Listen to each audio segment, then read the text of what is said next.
I'm Southern, and so I thought I was going to get married, live in the Carolinas, have 2 children, and be in the junior league. And I'm in Chicago, married, no children, and I'm helping run Leo Burnett. So things don't turn out the way you think they're going to turn out. That's the first thing. The one thing that also, I think, being Southern, is I was always reared to, you are the company you keep. And I think that's been something that at least affected my journey. And I think listening to Rose and Sarah, it's similar, which is that I took a one-way plane to New York City in 1985 with about $400 in my pocket and my rent being paid as my graduation present. And that's about it. And I was interested in advertising. I wasn't quite sure what you did in advertising, but because there were no portfolio schools when I was coming along, so you just kind of winged it. And but I landed, and a gentleman in South Carolina had said, well, when you get there, go and look at the trades and learn a little bit about advertising. I'm like, what is a trade? And he goes, just go to a magazine store and anything that says ad on it, just buy it and read it. And so I watched Ad Week and Ad Age, and fortunately, I guess, BBDO was on the cover as the agency of the year on all the fronts of the magazines, network of the year, not unlike it still happens sometimes. And so I thought, well, they seem to be the best, I guess I'll go there. And so I, walked, they were on Madison Avenue at the time, which was cool, cliche, but awesome, So I go into Madison Avenue, and I decided, I remember seeing the guy, and he had, my dad's a doctor, and he had on a white jacket. He was the mailman, or the, the mail delivery guy at BBDO. I was like, God, he works at BBDO. The receptionist works at BBDO. I was honored. I'm in the elevator that goes to BBDO. And so I went in, and I remember the woman says, well, can you type? This is before, there was no such thing as a computer. We did have a little Selectric typewriter that would go backwards and clean up your mistakes. But that's as close as you got to some kind of computer type experience. And so she said, can you type? And I was like, well, yeah, sort of. And she said, no, like 60 words flawlessly. I was like, no. She goes, well, then you can't be a secretary. You know what we could do is make you, there are receptionists that sit on each floor. We do have a little job where you give them their bathroom breaks. It's like, wow, I just graduated from the University of North Carolina, journalism degree. I'm going to be the bathroom break girl. And it's like, all right. I think they're called seat pee fillers. Really? Well, it's awesome. It was the equivalent of the mailroom. And the thing I liked about starting as the bathroom break girl is, first of all, I didn't tell anybody I was the bathroom break girl until much later, like now.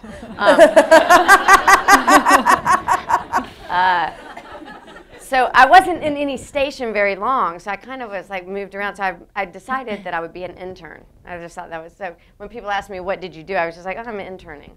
And I'll be sitting in the bathroom. I'll be doing bathroom breaks every once in a while. But I've moved quickly, and so I didn't get pegged.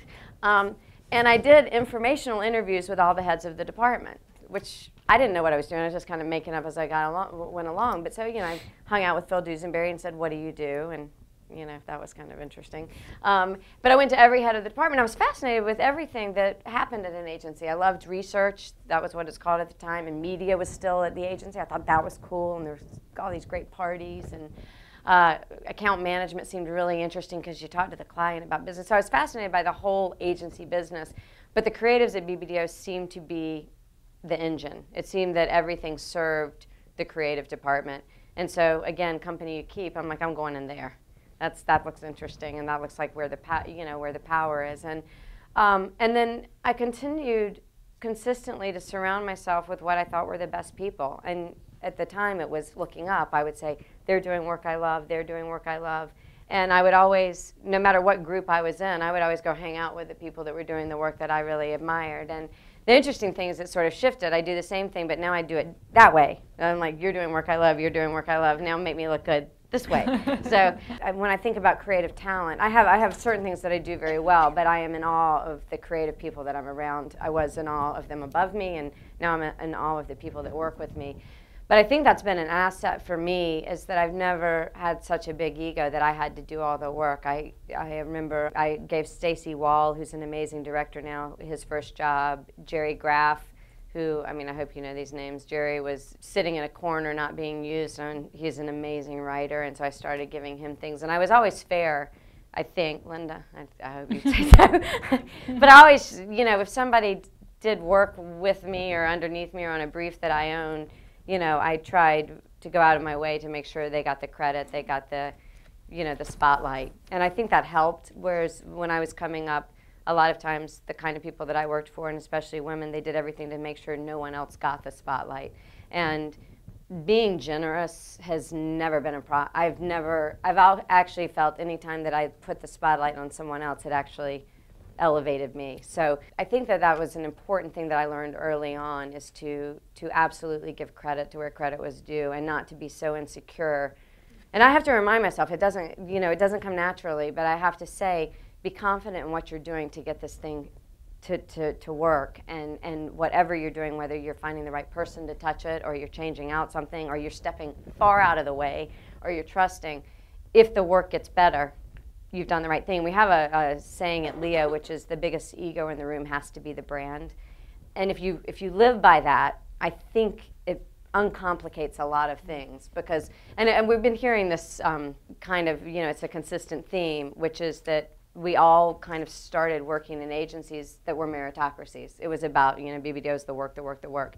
And I think that when you, especially in the kind of agency business I'm familiar with, is the product that you're making is what everybody's serving, and it doesn't matter what department you're in.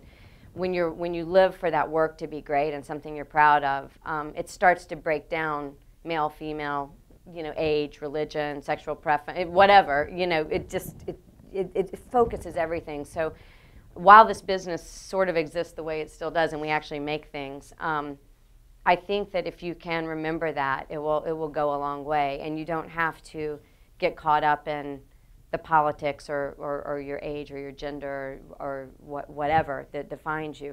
The other thing that I'm hearing up here that I think is absolutely true is the more that you can figure out who you are and live into that. I remember Jules Daly, who's this awesome lady who is the CEO of RSA Productions in LA.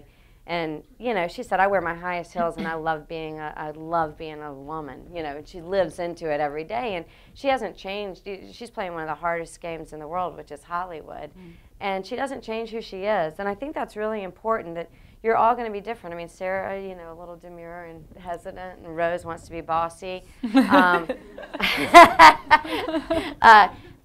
kind of I like to watch people succeed. I mean, it's been my biggest thrill. I'd love to see success of people. So that's how. But anyway, so I came to BBDO. I did this bathroom break thing, and was really good at it. And then I worked my way up, and I just started meticulously. And I also, I was fortunate and unfortunate about as far as the female thing, because yes, I was at what was notoriously known as the boys' club in the '80s, was BBDO. I never saw it. We all worked our butts off. We all stayed up till 3 in the morning. You know, we all did everything. I think that the guys maybe hung in there longer. And it's interesting. I was talking to Liz Paradise. Do y'all know her? McKinney?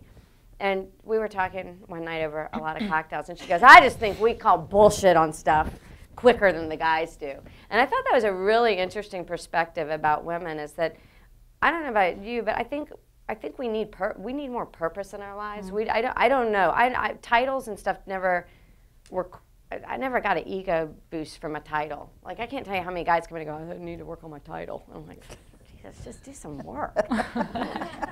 Fine, have a title. You know, I don't understand. I didn't understand the title thing, but what I did understand is, did the stuff that we were making matter?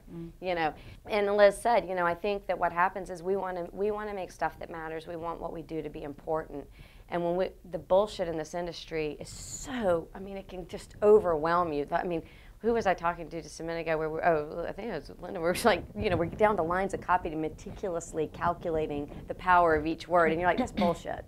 You know, it's just put it out there and see what it does. So, you know, it's like big, broad strokes, and let's get moving. And I think that women, one of the reasons that maybe we jump out of this business is the bullshit meter goes off, and we're like, you know what, we're working too hard. for it to be bullshit. And the second one is that still, a lot of times we are the second income, so we can afford to step off.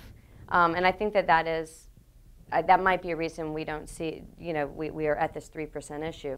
The other thing that was interesting when I got into this business was I never thought about being a female, because I walked in, I was like, well, let's see, there's Diane Rothschild, she has her name on the door, Mary Wells has her name on the door, Penny Hawkey had just written the Mean Joe Green commercial for Coca-Cola that was awesome, Charlotte Beers was out there. I mean, there were a ton of women to look at, and so I never thought it wasn't possible. And a few years ago, actually this probably started about 8 years ago, I was at an ANI meeting, or one of the dinners or whatever, and they had yet another film or something about where are the women in advertising, and I found it so insulting because I was in advertising. And I was like, fucking here, Shut the fuck up. I was really mad. I mean, still, it comes out. Pissed me off, It's like, and I said, just take the W off and start saying here are the women in advertising, because I think a lot of times you just have to believe it's possible, and I think we believe what we see, and if people keep saying it's hard in this business for women, and where are the women? I think the reason I did well early on was because nobody else told me that was a point. And so I wasn't aware. I was just working hard, trying to deliver good, work that mattered. That's what's great about things like this, is we are saying here, not where. And I encourage that. And then the other thing that was going on when I first got into this business that I think was not good is that the women who were in advertising were not helpful to other women. And I think you're in a huge advantage with what I'm feeling it as for the first time probably in the last 5 or 6 years, that I really watched this movement of women wanting, with passion, to watch women succeed and to realize it's important. I mean, we talk about diversity, and I think we think black and white. It's like painting with one color versus a myriad of colors. We're just different colors of emotion and points of view and personality, and the more colors an agency has in it to paint with and to play with, I believe the more enriching the experience is going to be and the better work we're going to do. So anyways, I think that you're at a fortunate time when women, and they're amazing women. I mean, I was at a gathering, when were we? Before Christmas, and there was 100 women. And I walked in, it was a co. And I walked in and I was like, the last time I did this, they asked where are the women in advertising when the women got together. And I was like, I hope this is, I walked in, I didn't want to leave. It's like, women are great. I mean, you've got so many cool women around you to reach out to play with, to think about, to be entrepreneurs with, to be after hours brainstormers with. So I'm excited because this behavior of not wanting to take the women out, which was kind of scary in the 80s, you just kind of hid from the other women. You're in a great place. The second thing that's kind of, I think, had a profound influence on my career, and it's going to be weird, is I was at Cannes, and I had kind of puffed up my chest and told BBDO I thought I should go to Cannes. We send a lot of people, and I was like, I'm a female, I'm kind of doing okay here, and you need some females over there representing the BBDO actually knows a creative and a woman can exist in the same body and a department. And so I went there, and I got invited on a Sunday night to this dinner. It was kind of random. This guy, Jerry Sharusky, just said, I like you. And I'm having a dinner up on the hill for Yahoo, and there are like 30 people coming, and I'd love for you to be one of the guests. And of course, and this is going to sound weird, but I was very shy, which is, you just got to get over it. I was, and when I hear people go, I'm so shy, I'm like, yeah, everybody. I think everybody's shy. I think if there are a few of us, maybe Rose, you're not shy. I'm shy. She's a delicate little flower. But it is. I tell you, if you think you're shy, just get over it. I mean, so what happened was I was like, all right, I'm in Cannes. I didn't know. I was like, I've never been here. I went on the plane by myself because it was cool to get there later in the week, and I was there Sunday, uncool. And so I'm there, and I'm going, I don't know anybody.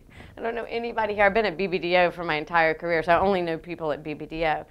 And I saw Rick Boyko in the lobby, and I knew he was one of the guys that was going, and Rick was running companies when I was just a junior writer, and so I was like, oh my God, there's Rick Boyko, but at least he's going to this, or he's going to this dinner.